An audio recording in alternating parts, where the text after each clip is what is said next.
Harley, what's up? How are you? Hey, I'm doing well, Zach. It's good to see you, man. It's been a Yeah, while. absolutely. It's been a long time. Um, it was funny. I was, I went to Starbucks this morning, and whenever you go and you start the payment process, they're like, "Hey, there's going to be a couple questions on there. Would there's no right or wrong answer." And I was like, "Okay." And so then it comes up $1, $2, $5, and I'm like, oh, just $1. And I realized I started getting in this habit of just pushing $1 every time whenever you go to Starbucks for the tip. And I'm like, I'm talking to Harley this morning about financial planning and so I was like, I wonder what he would tell me to do if he was my financial advisor every single time. So we'll get into that later, but it made me think of that on the way here this morning. What would That's he do funny. if he was in my shoes? So you are a financial advisor. You work out a lot. You used to do CrossFit. That's how we met. And Yep. you started this thing called Financially Fit Friday. I don't know if you still do that, but Yep. you started that. And so you started kind of talking about, what fitness means to you, how that mixes in the financial world, what that means to be financially fit. So why don't you go into kind of a little bit about who you are, a little bit about your history, and what it means to be, financially fit, or what that definition means to you.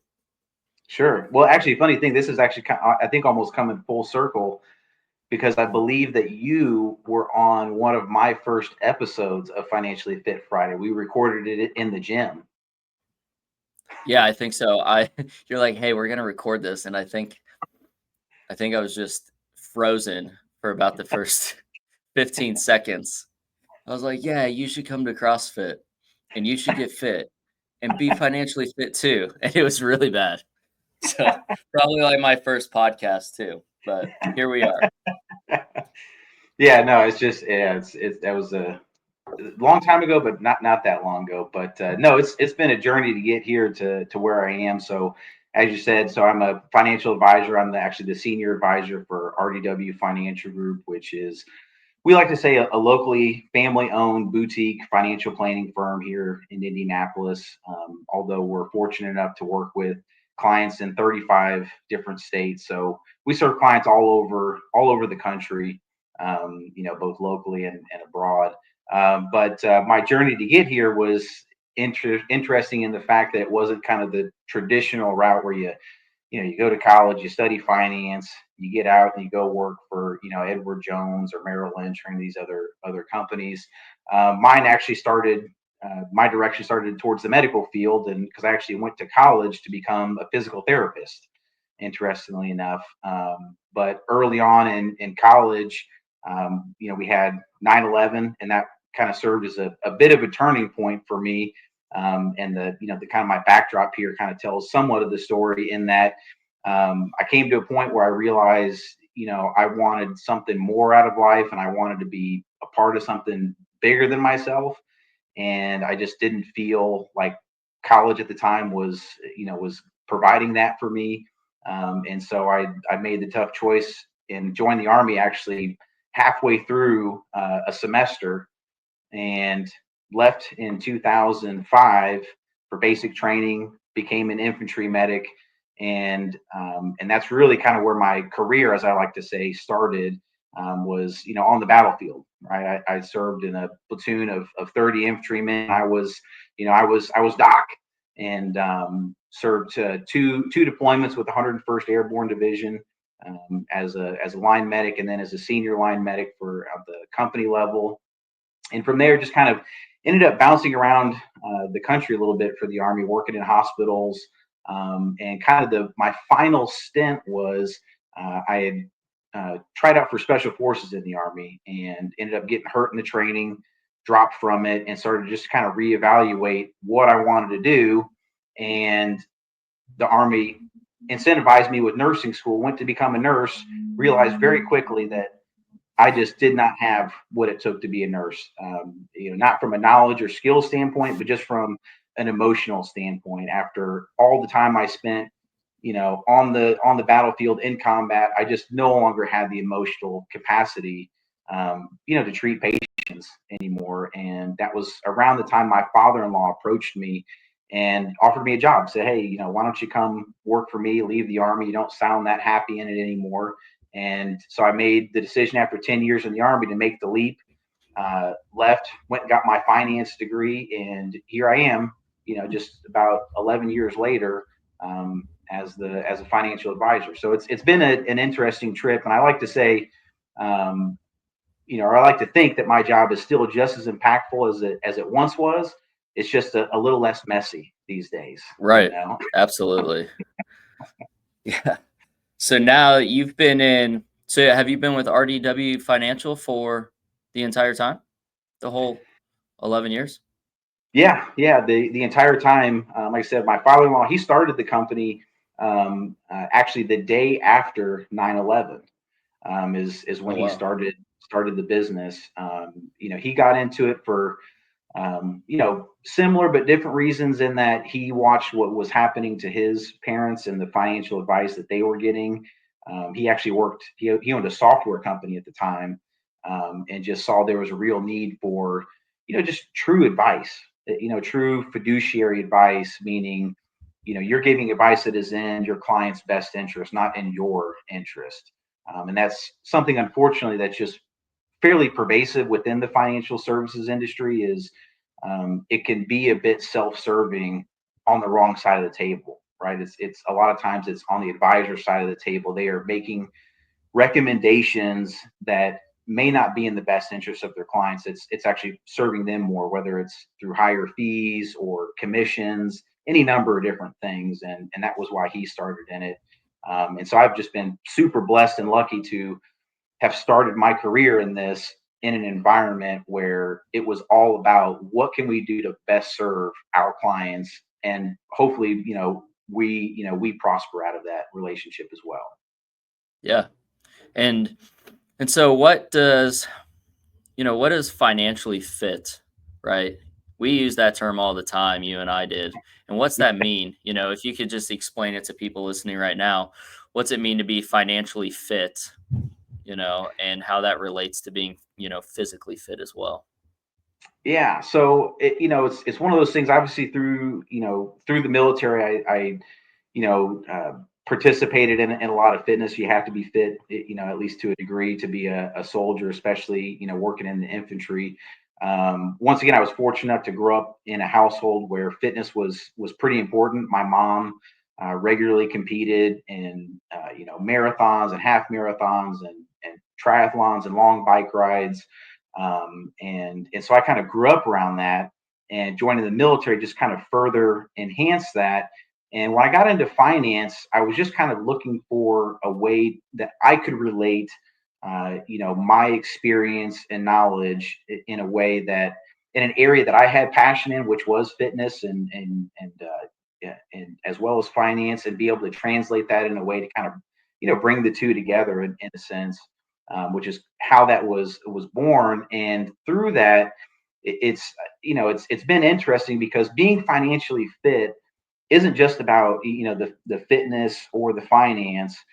There's also kind of a mental aspect to it, right? It's that mental mindset, and you really can't be financially fit without, obviously, the physical part and the financial part, but also the mental part of it. It's those three that come together to really form everything. And the way that I look at it is, if you're not physically fit, it's really hard to go out there into the world, especially today's world, and be successful. Right? Your physical health, your physical fitness, really just sets up your mind and body to be able to go out there and tackle everything.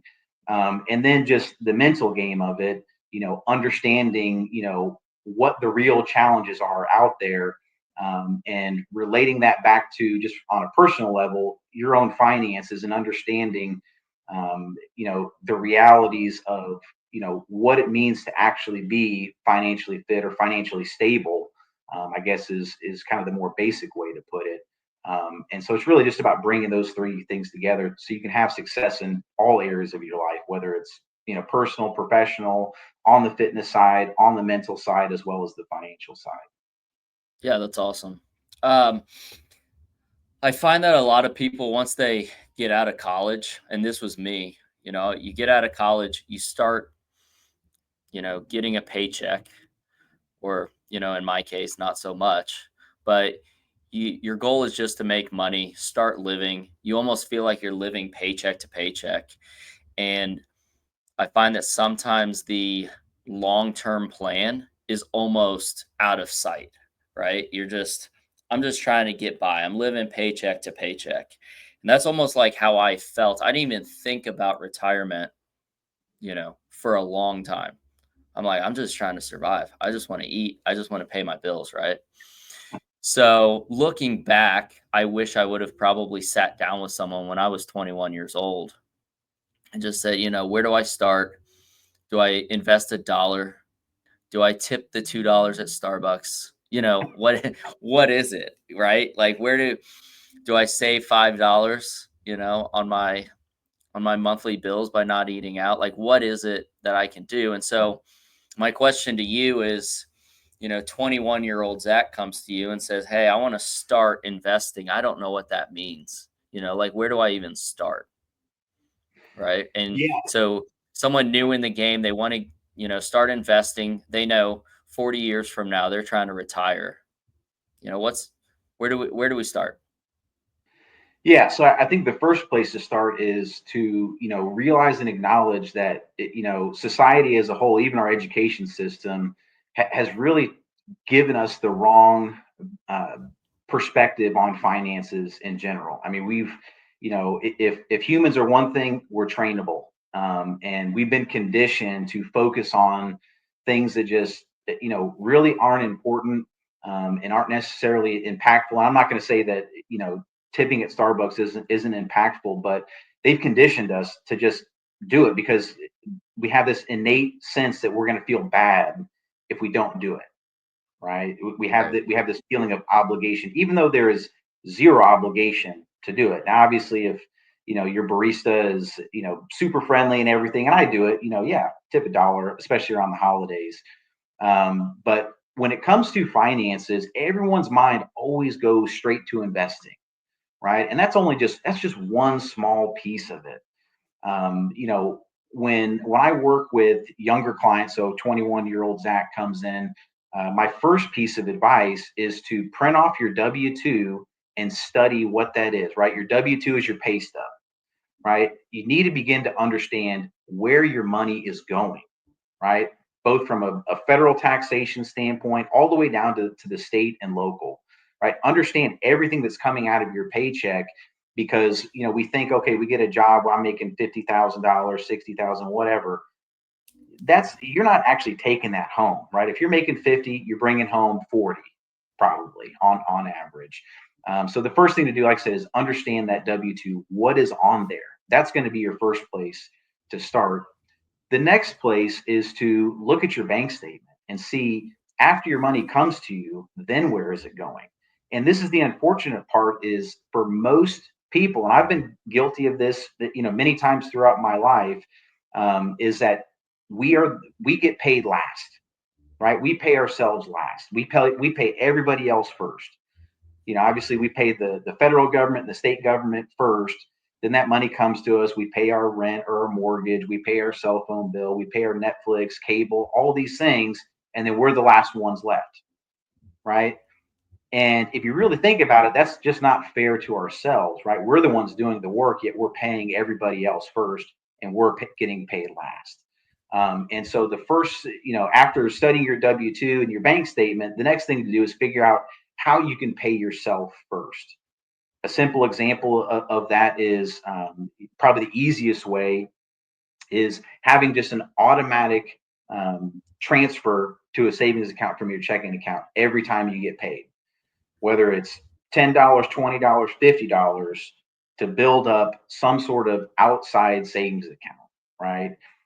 Because you can't really start investing successfully until you've built yourself some sort of, foundation, right? Whether that's, Dave Ramsey's advice to save $1,000 for an emergency fund, or if it's $10,000, whatever that is, right? You need to figure out a way to get yourself to a point where you don't have to worry about, if you lose your job tomorrow, how are you going to be able to pay rent for the next month, right? You need to Right. have that security, and that's what's going to give you the confidence to then take that next step into investing, whether that's in the stock market or real estate or whatever. You have to have a financial base.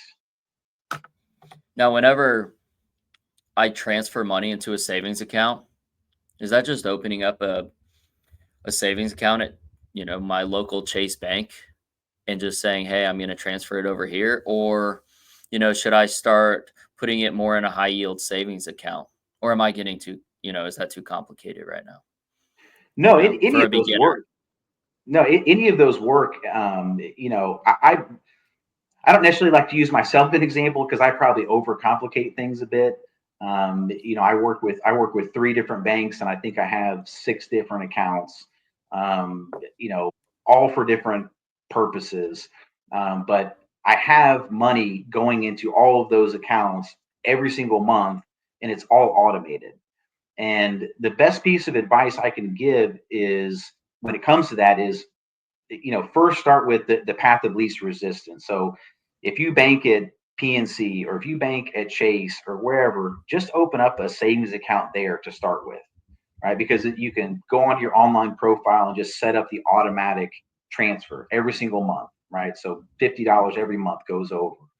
Obviously, you can go out there and look for those high yield savings accounts. The unfortunate part about that is those rates change on a regular basis, and you may end up finding yourself having to change every couple of months to find the best rate. The first place to start is, like I said, path of least resistance and automating it. And then the other part of that is, make it as difficult as possible to access the money. So I don't have a card, or anything to be able to access that extra money. I have to actually log online and transfer that money back over into my checking account if I want to access it. Right. Okay. So I've set up my savings account. I transfer my money in. I come to you and I say, "Harley, all right, I got $1,000 in my savings account. I've got $0 in my retirement, you know, but I've Yep. got $1,000." Now, my uncle over at Thanksgiving told me that I need to invest some money and I need to start my retirement. I said, "Well, Harley told me first I need $1,000." So I got my $1,000 and I come back to you and I say, "Uncle, my uncle said I need to invest. Now what? Sure. Where do I get started now?" Is he Sure. right? Well, two things. You always got to, take outside advice, from non-professionals with a grain of salt. Everybody likes to think of themselves as an expert because they just read the latest edition of Money Magazine, or they watch CNBC and Jim Cramer's Mad Money, and typically that's just not the case. So, when it comes to financial planning in general, for typically anybody under the age of 50, I'd really try and steer the conversation away from retirement planning. Not because it's not beneficial, but because it's just too hard for us to visualize that far out. Even me at 44, while I'm saving and preparing for retirement, it's the hardest goal for me to conceptualize.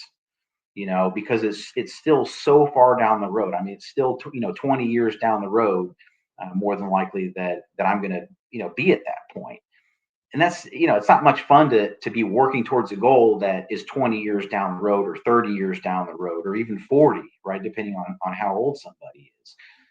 So I like to start with much nearer goals. What are some of those things that you want to do? So if I'm working with a younger client, we typically try and work to figure out, what's a short term goal? What's a place you've always wanted to go?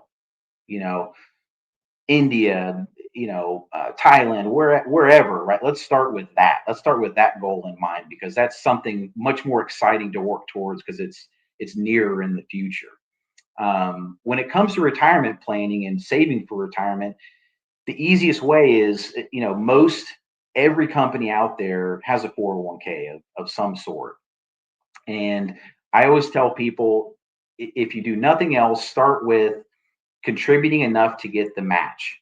So if your company matches 4%, put in 4% of your pay so you can get that 4% from the company. Start there.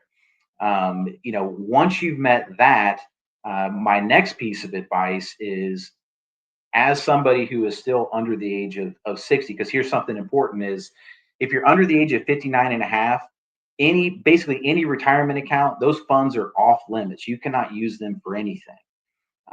And so, especially in your younger years, if we can put money in a place where we have some access to it and it's of most benefit from a tax perspective, that's where we want to put our money. And that's into either a Roth IRA or just a regular brokerage account, right? A non retirement account. The benefit of the Roth is we can always access our principal, meaning whatever money that we put into it, we can pull back out before retirement age. But if we let it sit, without without however much, penalty. yeah, So I can. Okay, cool.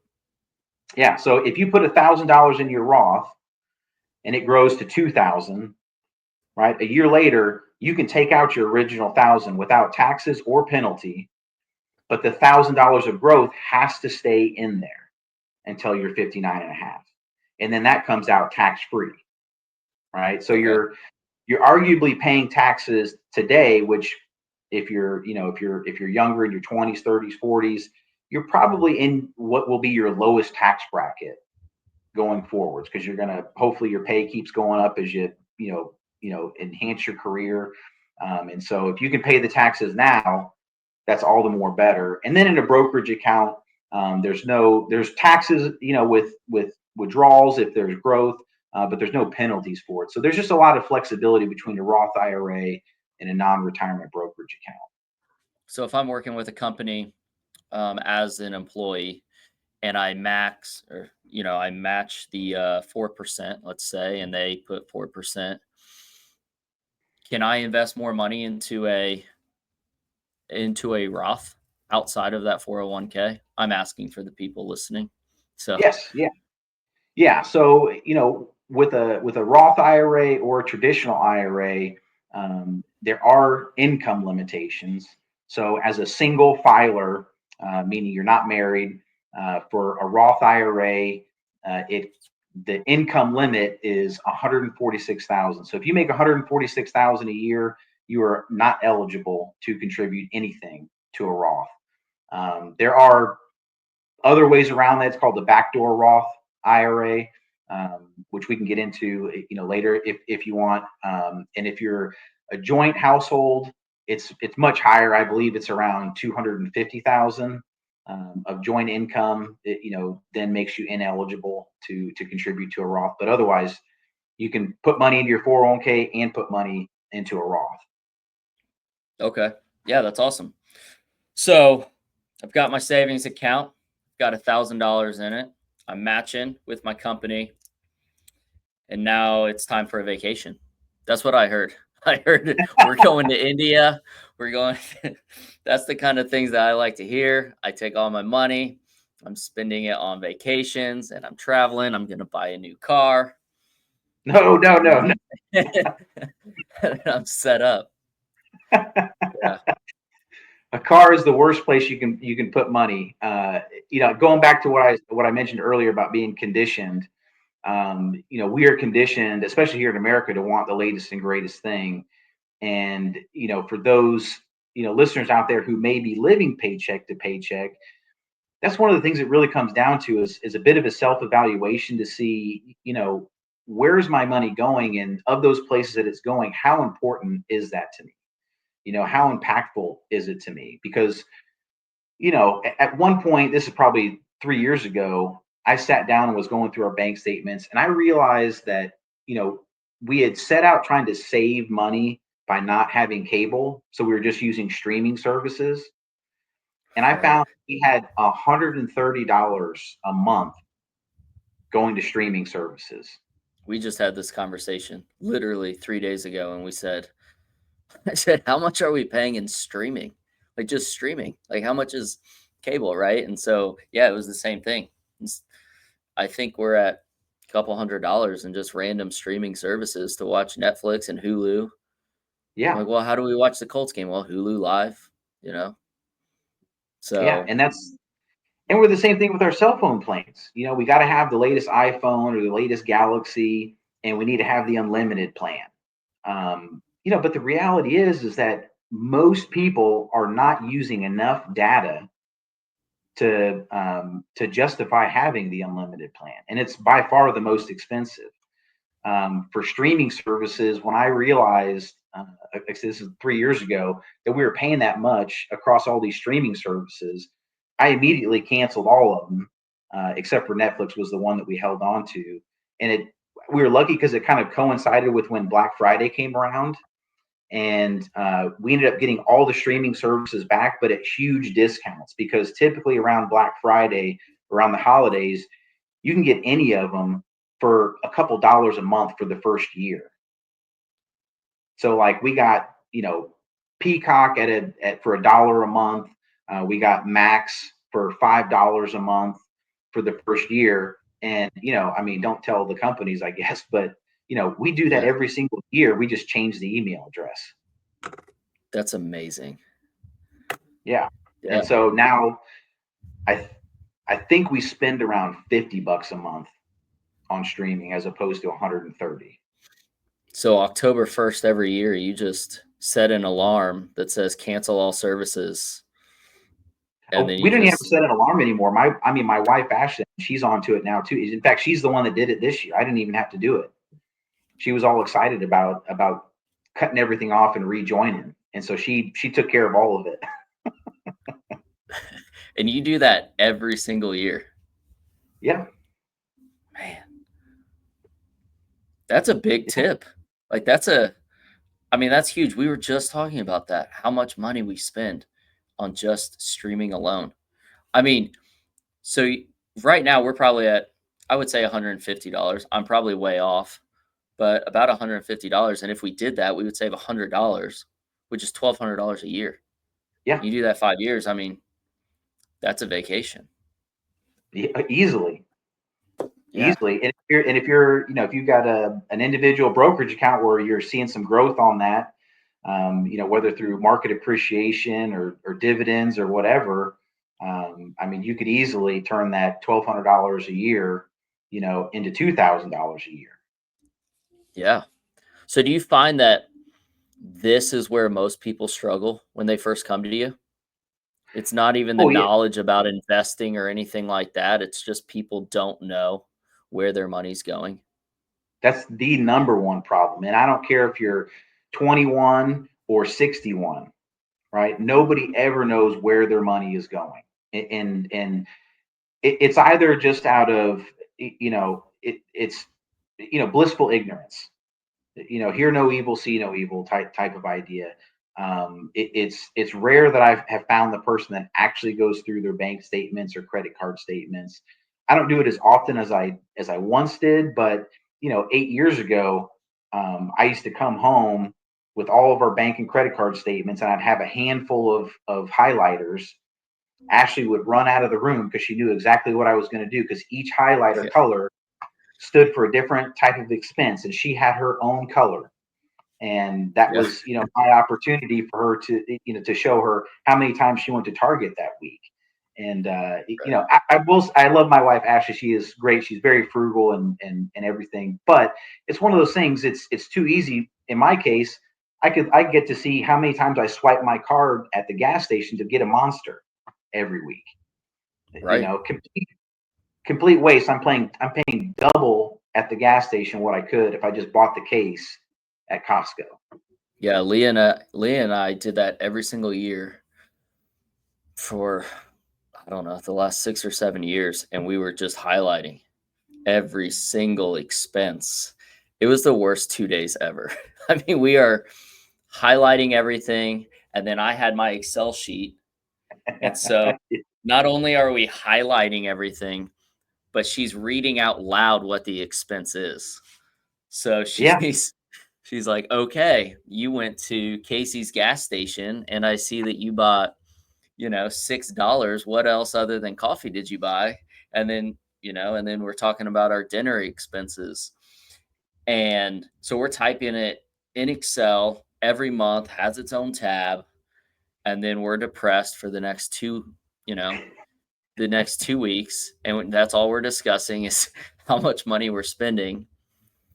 And then obviously we started using QuickBooks, and then it became automated. And I was like, this eliminates this conversation, right? So now this software is organizing everything for me.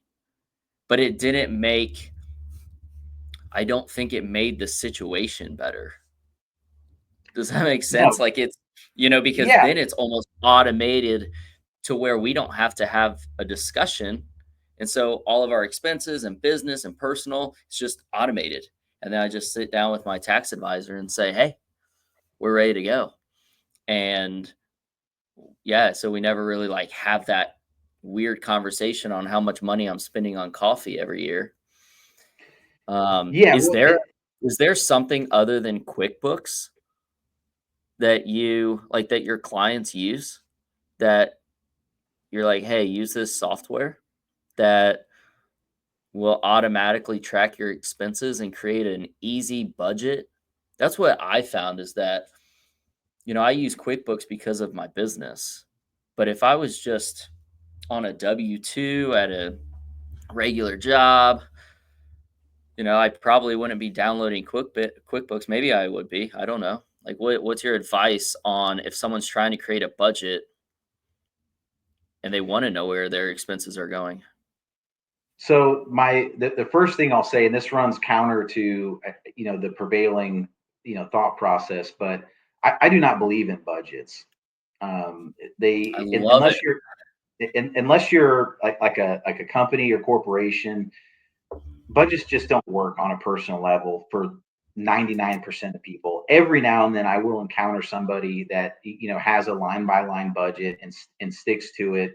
And I'm not saying there's no use to it or utility to it. The problem is that you said it just a minute ago, as far as you go through your expenses, look at your budget, then you're depressed for the next couple of days.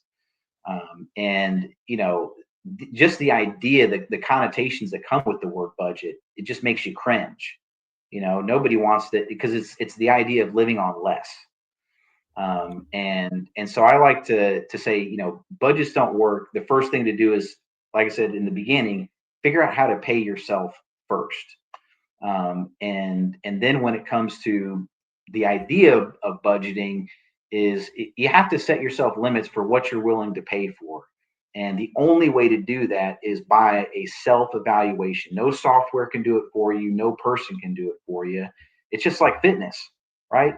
Nobody can walk into your gym, Zach, and become fit.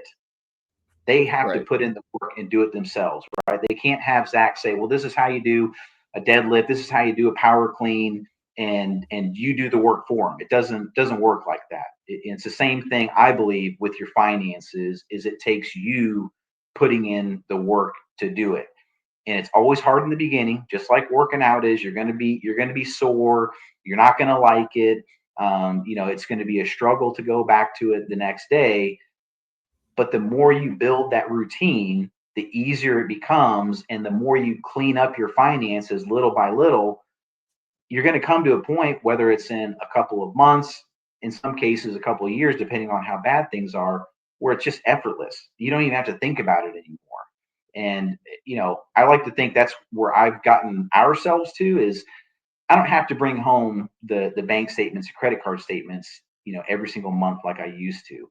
I typically only do it like twice a year now, just to see, where we're at, what it is that we're doing. But even that is maybe pushing it, because we've just gotten to a point where I know where the vast majority of our money is going, and I gotten it to a point where I can track where every account should be. And if our bank account is off, or our credit card statement is, a bit higher than it was the previous month, those are my indicators, right? Because I know what our monthly expenses are. So if that credit card bill comes in $500 higher or $1,000 higher than it should be, well, I know, okay, something happened this month. I need to go and look to see, right, where that anomaly is in there, rather than going through necessarily line by line every single month.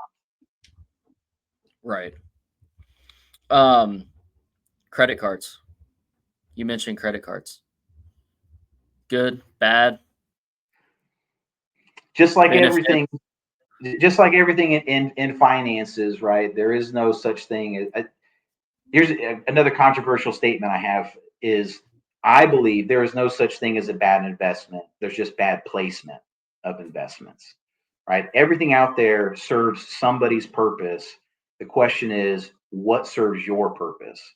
And when it comes to credit cards, it's really similar. They can be a bad thing, but they can also be a really powerful tool.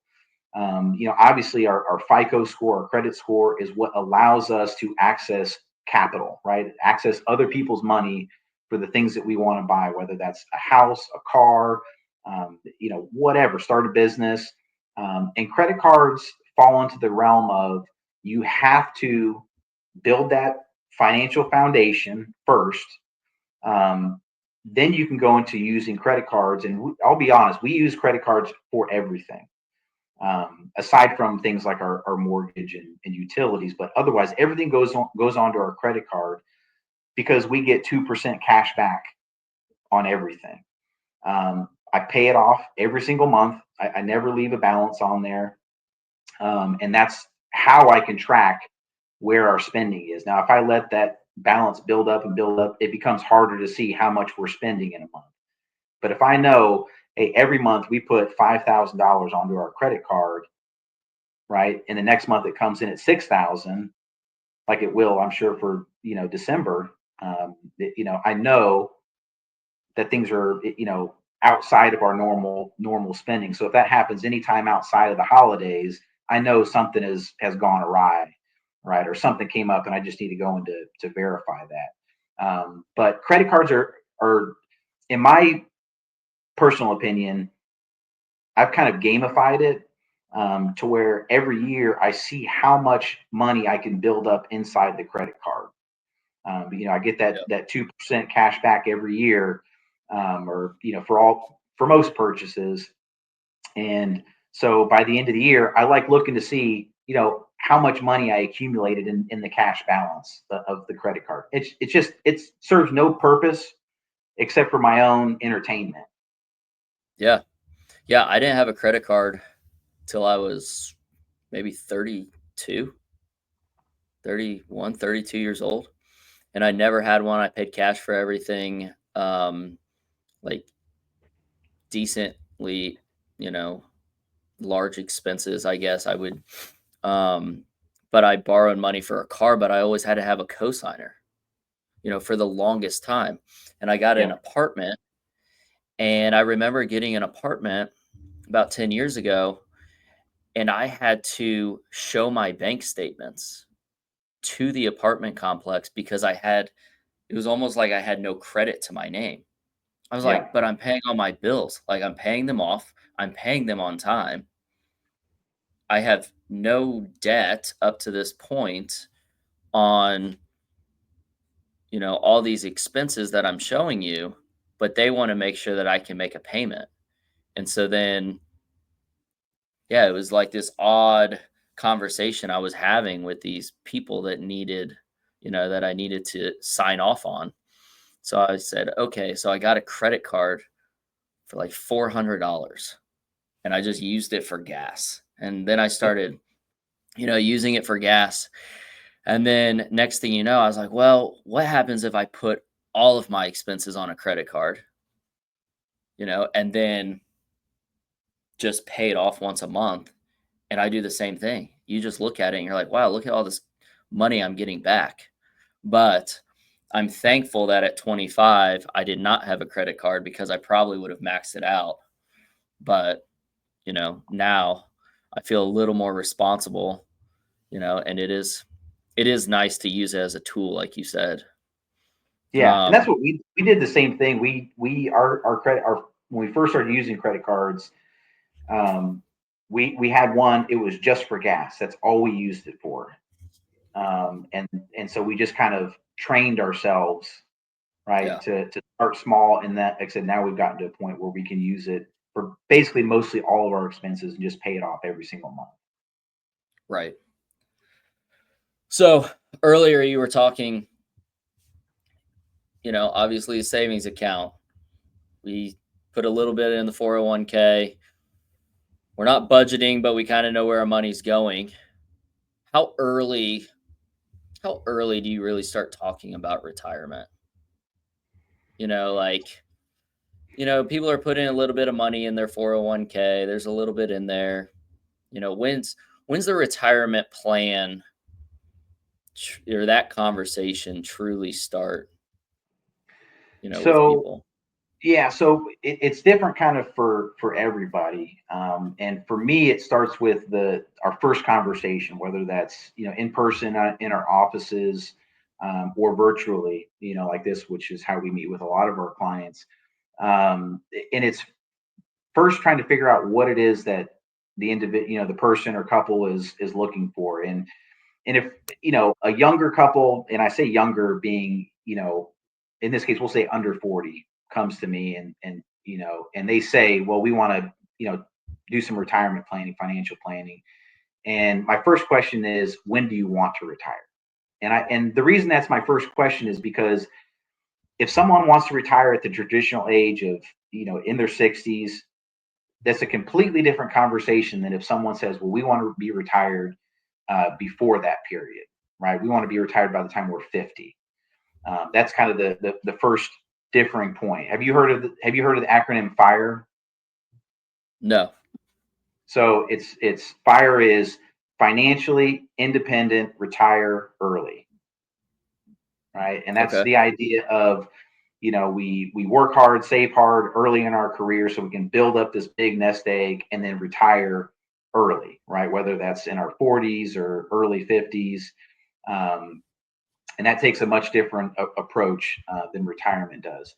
So we'll stick to traditional retirement though. When it comes to traditional retirement, the first thing I say is we'll just max out the 401k up to the match at least, start a Roth, and then start an individual brokerage account. I don't care what amounts are going into any of them except for the 401k to make sure that you're meeting the match.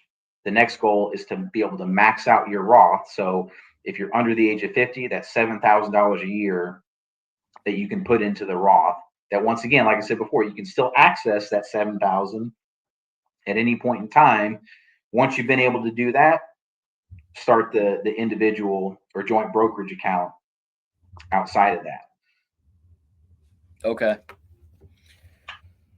So when it comes to retirement, um, and someone's working with you, there's stocks, there's bonds, there's real estate, there's risk, there's, you know, Yeah, I have a tattoo now that says no risk, no reward, or no risk, no story, right? But like it says no risk, no story. And like that's probably not what I would put on a financial advisor's website. But, I'm a very risk type person. sure. But that's Well, why you're an financial entrepreneur. advisors are there to yeah, that's why financial advisors are there to guide us. Um, and so early on, very risky. Later on, not as much risk. Like what's your approach?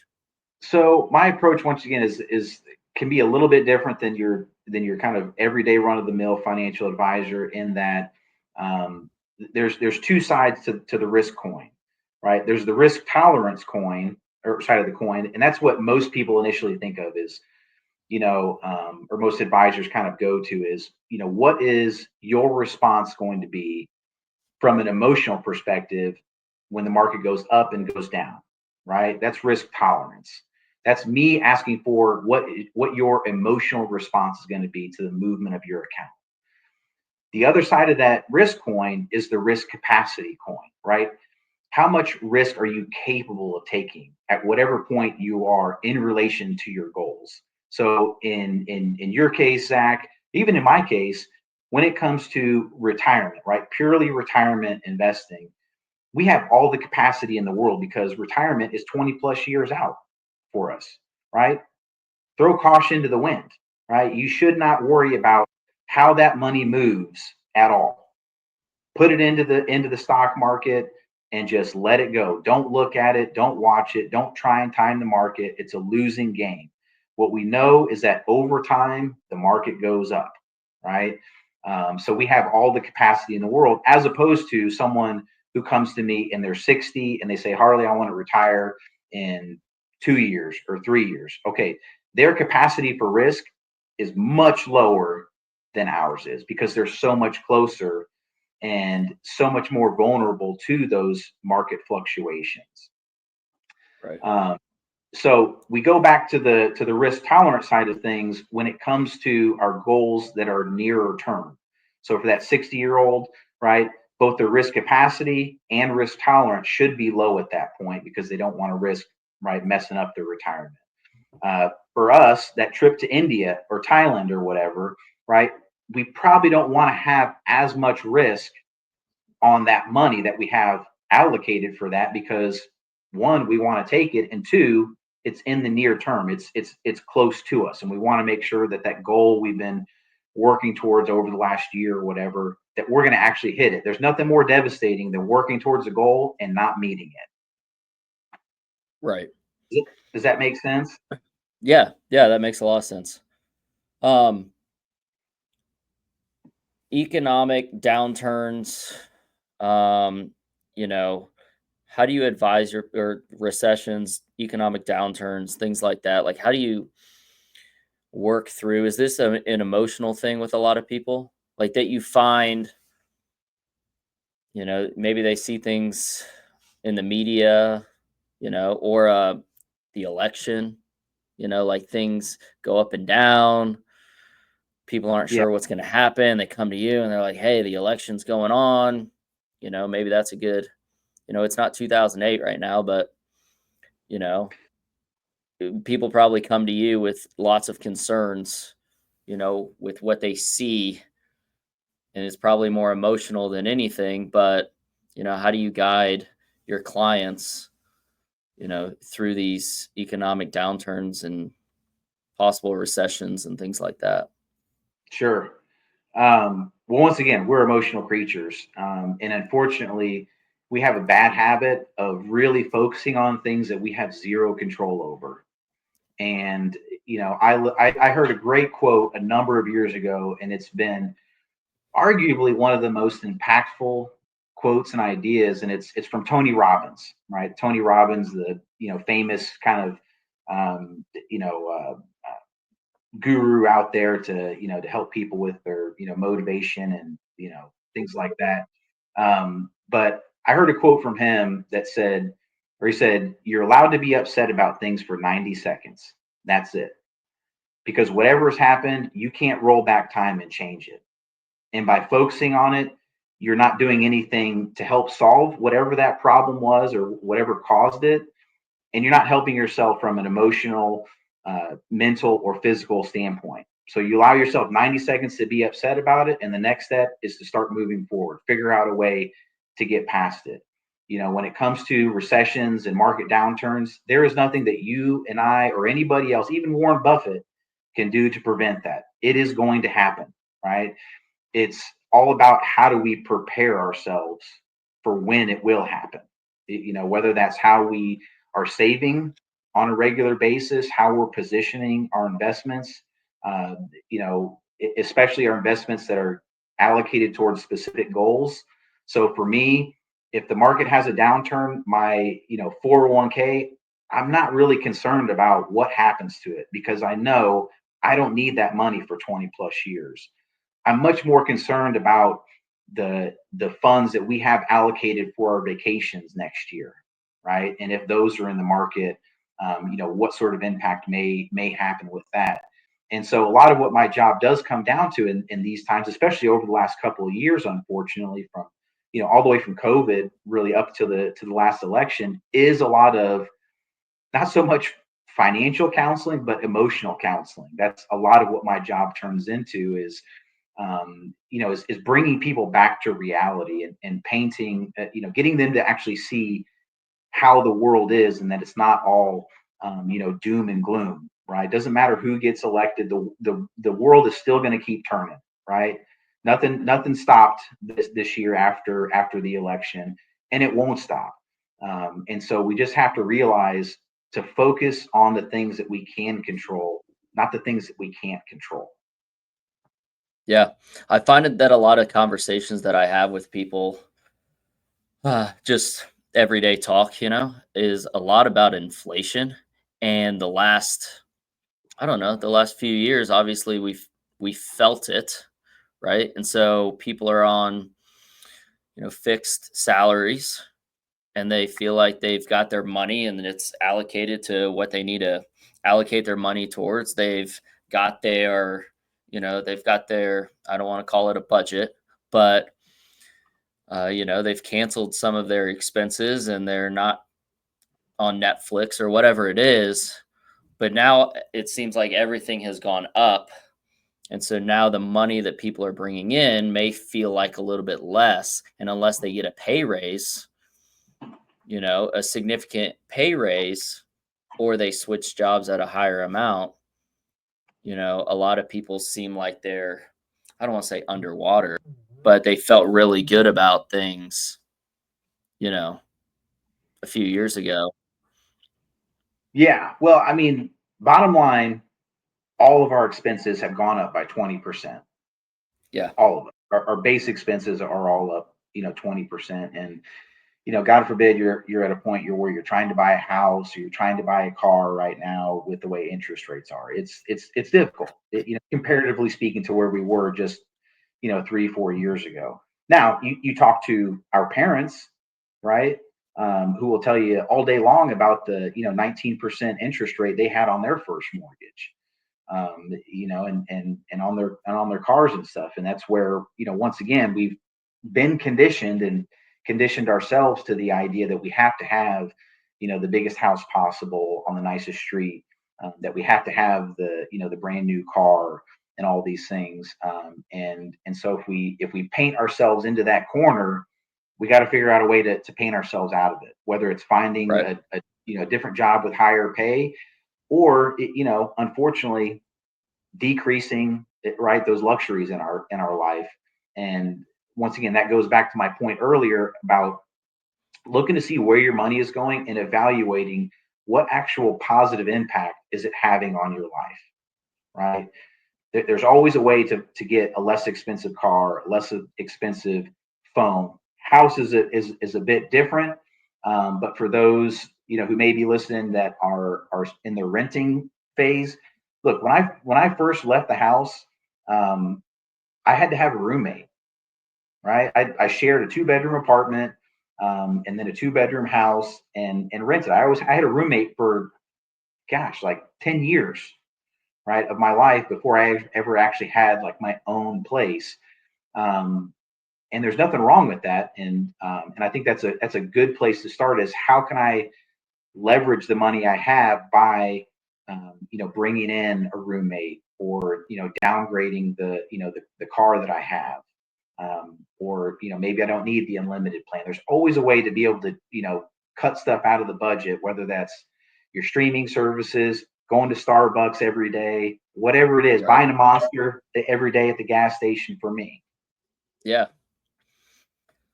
I like that. Well, to wrap it up, trying to stay under an hour here. Yeah. Couple couple random questions for you. What's one financial myth you wish people would stop believing? Um, the idea that wealth and success is just going to materialize.